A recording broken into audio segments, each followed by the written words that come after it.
आदाब, नमस्कार, सत श्री अकाल। मैं उस्मान सैफ़ी। दोस्तों, 1999 की बात है। हिंदुस्तान और पाकिस्तान के बीच में जंग चल रही थी। दरअसल कारगिल युद्ध चल रहा था। उसी बीच एक ऐसा नाम जो आज हिंदुस्तान के शायद ही कोई ऐसी जगह हो जहाँ पर ना पहुँचा हो। किताबों में, अखबारों में, टेलीविज़न पर, हर जगह एक नाम, जो नाम है योगेंद्र सिंह यादव। महज 19 साल की उम्र थी और 19 साल की उम्र में उन्हें इतने बड़े सम्मान से नवाजा गया, जो कि सेना का सबसे बड़ा सम्मान होता है, परमवीर चक्र। इतनी कम उम्र में शायद ही आज तक किसी को मिला होगा। ये आज मेरे लिए बड़े गौरवान्वित होने वाली बात है। मैंने एक और बात मैं आपको बताता चलूँ। अमिताभ बच्चन का प्रोग्राम था कौन बनेगा करोड़पति। उस प्रोग्राम में जब आप गए थे योगेंद्र सिंह यादव जी, तो खुद वो कह रहे थे कि ये मेरे लिए बड़ी गौरवान्वित होने वाली बात है। जब आपकी मुलाकात भारत के प्रधानमंत्री नरेंद्र मोदी से होती है तो वो भी कहते हैं मेरे लिए गौरवान्वित होने वाली बात है।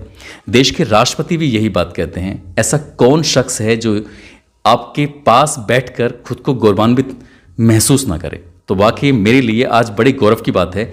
और हमारे इस उस्मान सैफ़ी सफ़र जो चैनल है, यूट्यूब है, आज हमारे साथ हैं योगेंद्र सिंह यादव।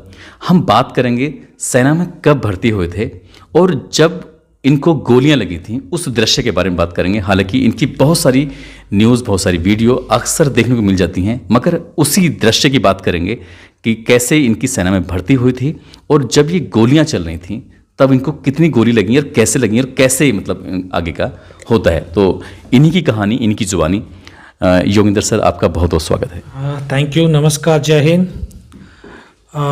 ये उन लोगों के लिए गौरवान्वित होने वाली बात नहीं है जो बोलते हैं कि मैं आपके साथ बैठ करके गौरवान्वित महसूस करता हूँ। ये मेरे लिए गौरव की बात है कि मैं इस धरती माँ से पैदा हुआ हूँ। ये हिंदुस्तान की मिट्टी, जिसने वीर और वीरांगनाओं की मिट्टी है, उन वीरों ने, वीरांगनाओं ने अपने खून से, अपने लहू की हर बूंद से इस धरती को सींचा है, पावन बनाया है और इस धरती से हम पैदा हुए हैं। इससे बड़े सौभाग्य की बात और हमारे लिए हो ही नहीं सकती है। तो मैं दर्शकों को, आप लोगों को ये बताना चाहता हूँ कि व्यक्ति की पहचान किसी ओहदे या रैंक से नहीं, बल्कि उसके कर्म से होती है, उसके कार्य से होती है। मैं कोई विशेष शक्ति लेकर के इस धरती पर पैदा नहीं हुआ, बल्कि आप लोगों की तरह एक आम इंसान हूँ और न ही कोई विशेष योग्यता थी जिसके तहत मैं फौज में भर्ती हुआ, बल्कि एक आम सैनिक प्रोसेस के द्वारा भर्ती हुआ आम सैनिक ही था। कोई अलग से पहचान नहीं थी।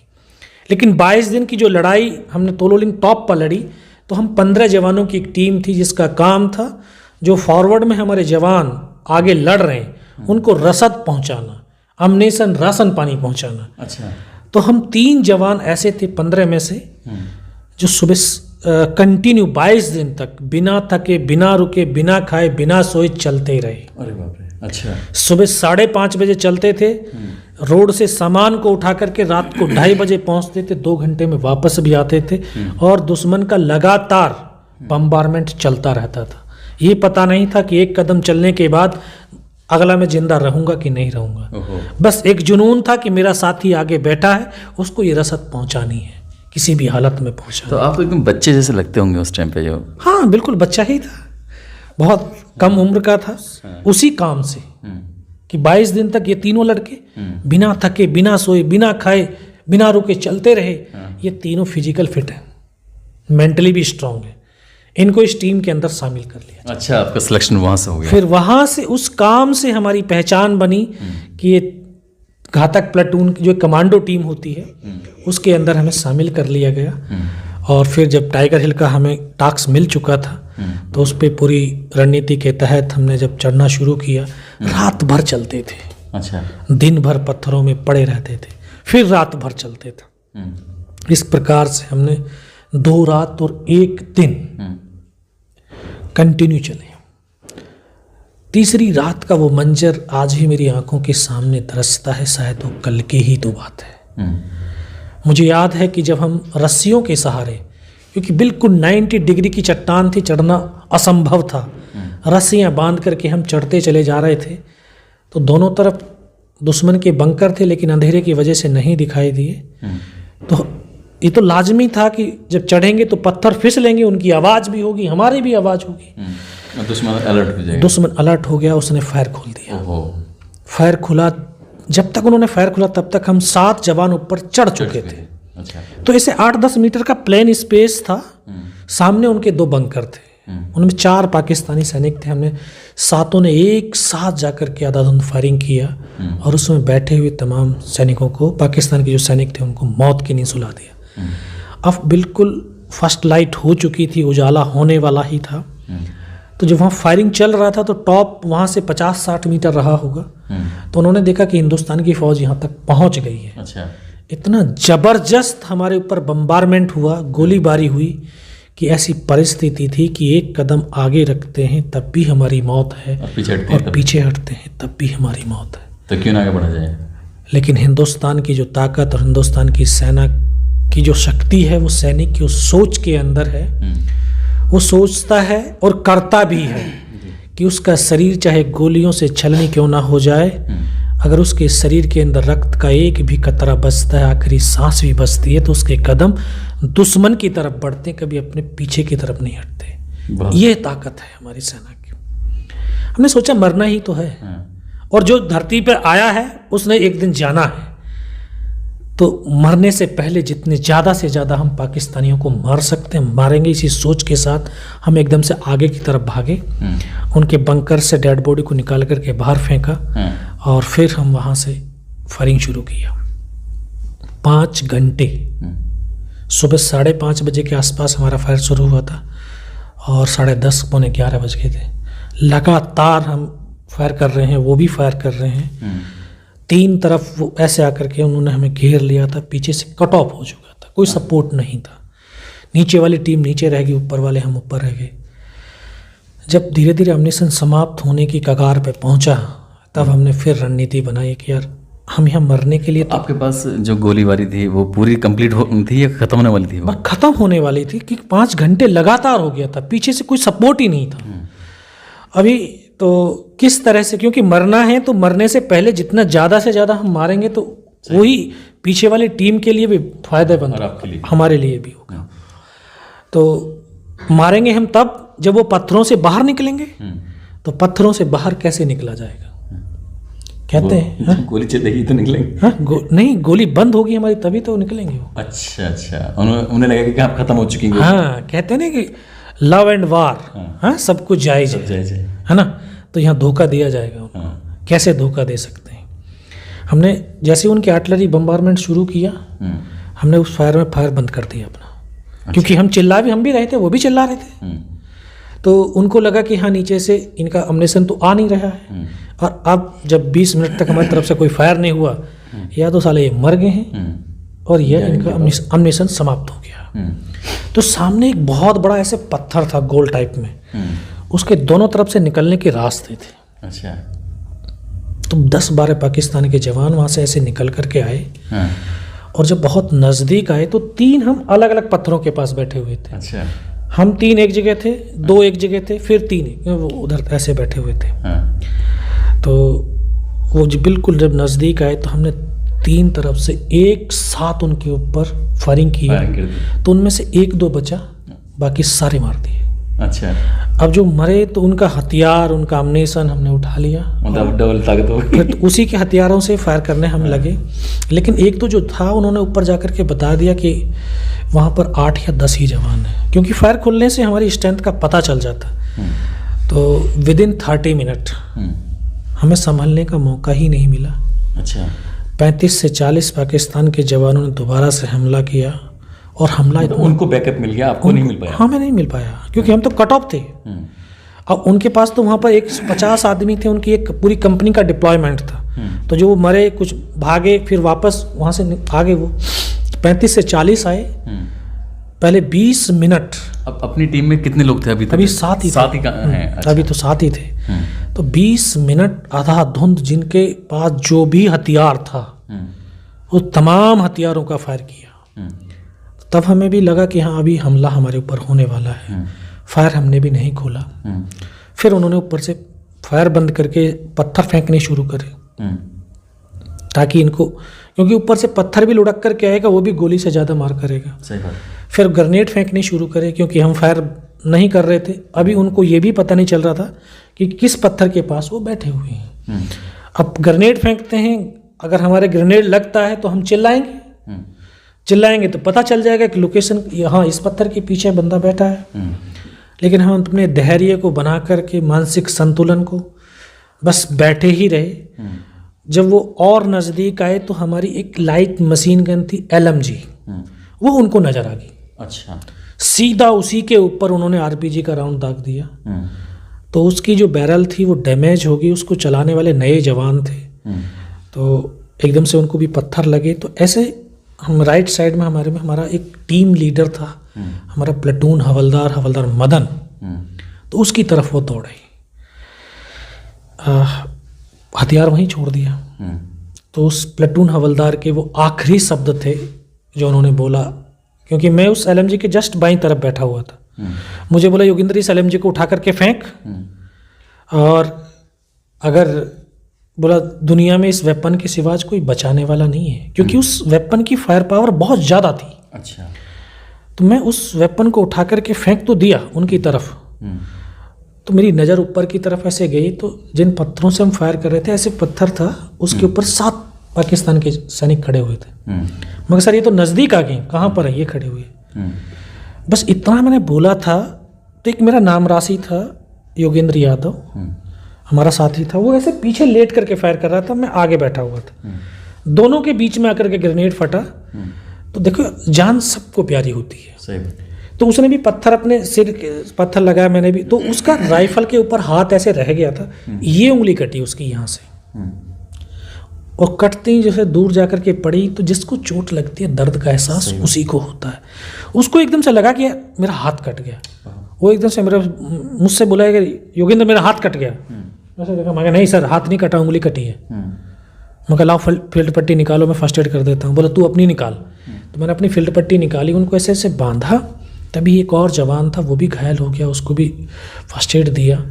हम सभी ने बोला कि यार ऐसे करो, तुम नीचे कूद जाओ, फायर तो नहीं कर सकते हो, कहीं से हो सकता है अपनी टीम चढ़ सकती है, चढ़ा दो।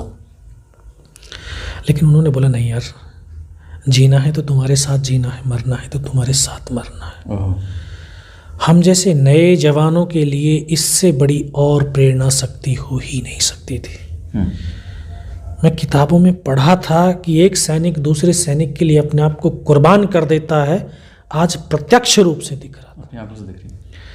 तभी हमारा एक और सैनिक था लेफ्टिनेंट नरेश, उसके पास स्नाइपर राइफल थी, तो उसके ऊपर फायर आने लगा।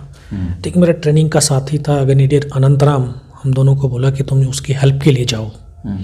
तो जैसे वहाँ से मैंने मूवमेंट किया, शायद फिर उन्होंने मेरा मूवमेंट देखा होगा, फिर ऊपर से ग्रेनेड फेंका। तो ग्रेनेड का एक स्प्लिंटर आकर के मेरे भी घुटने के नीचे लगा। तो मैं एकदम से खड़ा था, नीचे गिरा, मुझे भी आभास हुआ कि शायद घुटने से पैर कट गया है। अच्छा। नीचे गिरते ही एकदम से मैंने हाथ से हाथ मार करके देखा, नहीं पैर तो है। तो खुद ऐसे फर्स्ट एड बांधने लगा, तभी एक और ग्रेनेड आगे फटा, उसका स्प्लिंटर आया, उसने यहाँ से ये पूरा काट दिया था। हाँ, लगा हुआ है, ये वाला पूरा बहुत गहरा घाव था। इसको लगते ही ऐसा लगा कि आंखें चली गई हैं, कुछ भी दिखाई नहीं दिया। और जब आंखें खुली, बहुत देर के बाद देखा ऊपर से नीचे तक लहू लुहान था, और यहाँ से नाक से खून की धार बह रही थी। वहाँ उनका एक स्लीपिंग बैग पड़ा हुआ था, बहुत देर तक उससे खून को साफ करता रहा, लेकिन खून बहना बंद नहीं हुआ। फिर मैं धीरे धीरे रेंगता हुआ अपने उस साथी के पास पहुंचा। तो पहाड़ी से मैं पीठ लगा करके ठीक उसके सामने बैठा हुआ था। मैं उनको बोला सर आप मेरे फर्स्ट एड कर दो। वो नहीं मारेंगे, मैं खुद मर जाऊंगा, इतना ब्लड निकल रहा है। उन्होंने बोला पहले फायर कर, मैं अभी फर्स्ट एड करता हूँ। तो मैं ऐसे फायर करने लगा। दोस्तों, आप लोगों ने जो है मूवी के अंदर देखा होगा कि गर्दन कटती है और धड़ चलता है। मैं प्रत्यक्ष रूप से उन पलों को जिया हूँ। उसने फील्ड पट्टी अपनी निकाली, उसकी पॉलीथीन फाड़ने के लिए उसका हाथ यहाँ तक गया था, यहाँ पे गोली लगी उसको, और इधर से खून का फुहारा छूटता हुआ एकदम से पीछे की तरफ से लेटता हुआ चला गया। हाथ पकड़ा लेकिन एक शब्द नहीं बोला। बगल में था मेरा साथी, मैं उसको बोला अनंतराम सर को तो गोली लगी है। क्या? ये शब्द बस उसके निकला, उसके सीने में ब्रस्ट लगा, वो भी ऐसे गोद में आकर के लेट गया। एक ही पल के अंदर दोनों बंदे शहीद हो गए। अपने साथियों को बोला सर दोनों बंदों की गोली लगी, कैसे हैं? दोनों के दोनों शहीद हो गए।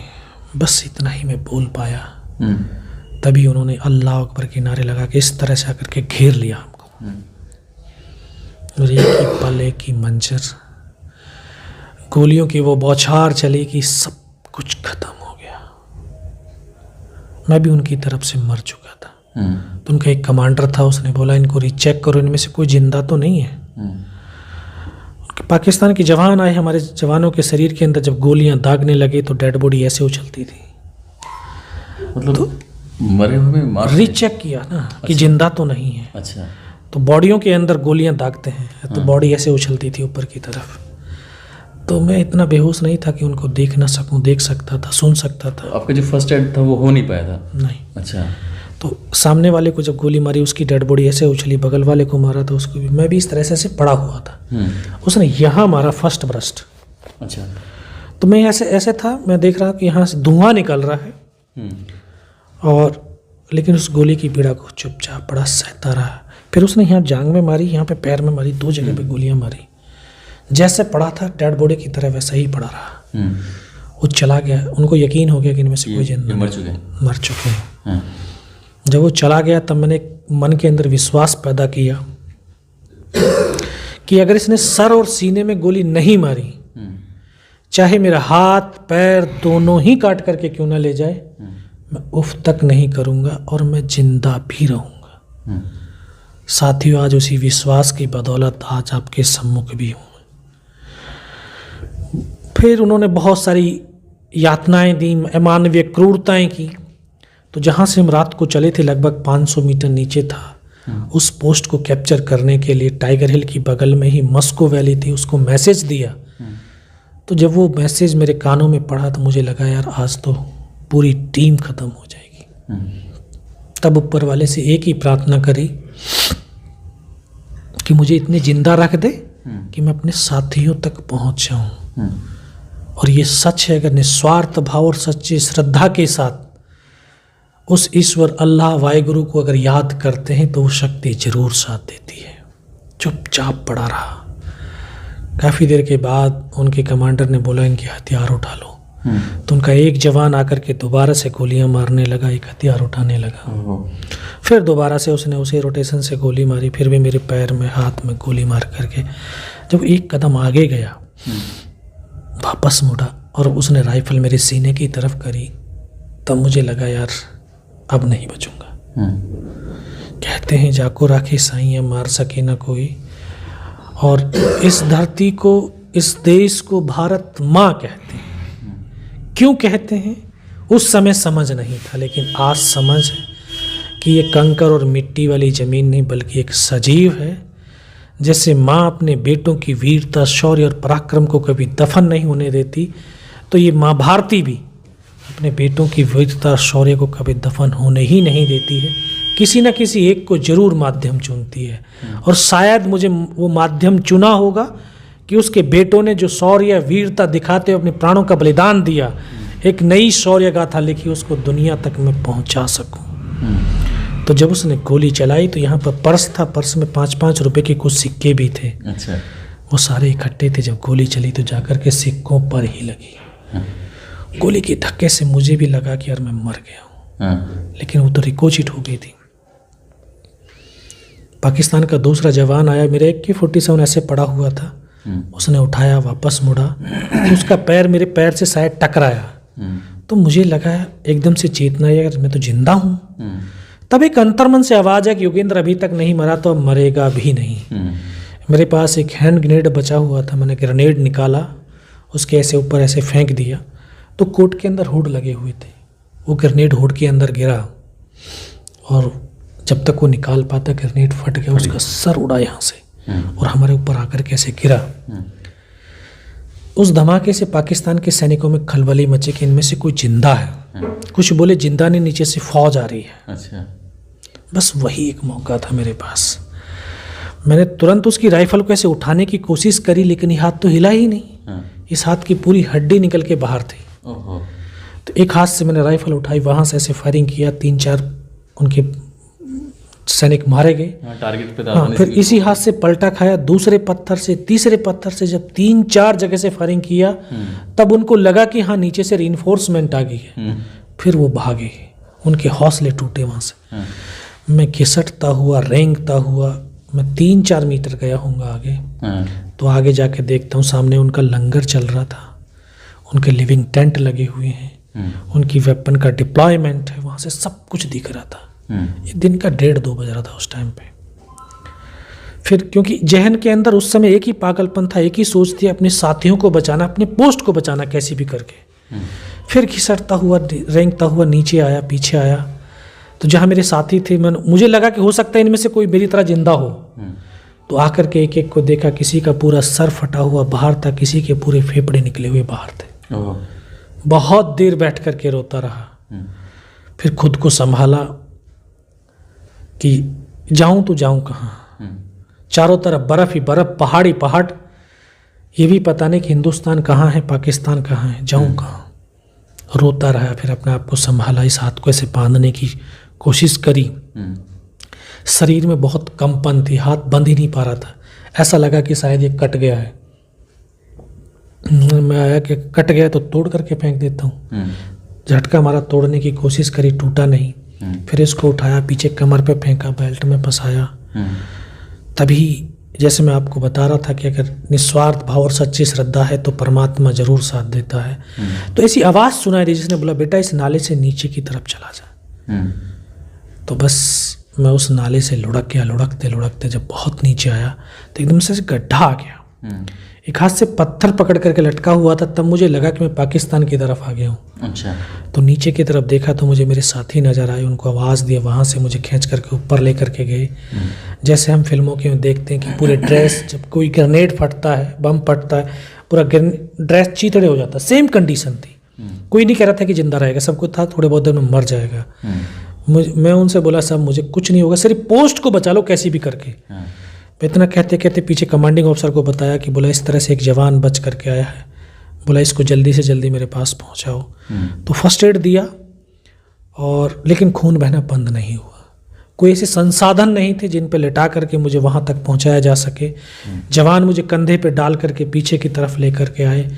शाम का वक्त था, अंधेरा होने वाला था उस टाइम पे जब मैं कमांडिंग ऑफिसर के पास पहुँचा। उन्होंने बोला, बेटा मेरे को दिखाई, पहचानता कौन हूँ?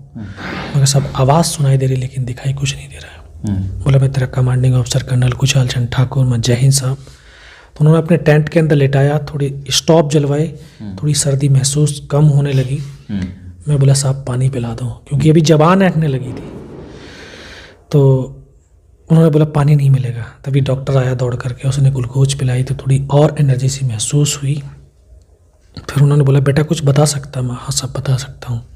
तब ऊपर का तमाम घटनाक्रम उनको बताया कि सब ये कहानी हुई है, कहाँ पर है। जहाँ बैठे थे वहाँ से ऊपर देखते तो हेलमेट नुमा एक पत्थर था, उसके जस्ट पीछे में का उनके लिविंग टेंट बने हुए हैं।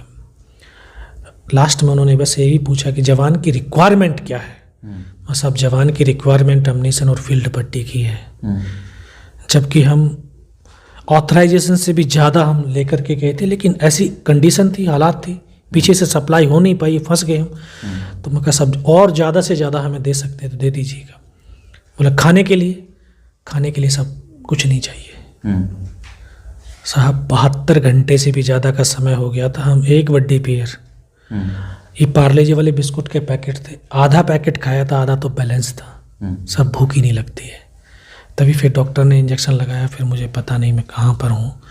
वहाँ से जब जाने लगा तो ये जो हमारे सूबेदार शिवलाल साहब हैं, ये मुकेश फौजी, तो ये टेंट से जब बाहर निकाला, स्टेशन पे बाहर डाले, तो ये इन्होंने बोला कि घबराना मत। मैं कहा नहीं घबराऊंगा नहीं। मैं कहा पूरे ऊपर सारे के बस यही पागल था ना, सारे के सारे। योगेंद्र भी चला गया, योगेंद्र ही नाम है उसका, मगर योगेंद्र भी चला गया, वो भी चले गए। मैं इतना वही पागलपन में बस वहाँ से फिर नहीं पता मुझे कहाँ पर हूँ। 3 दिन के बाद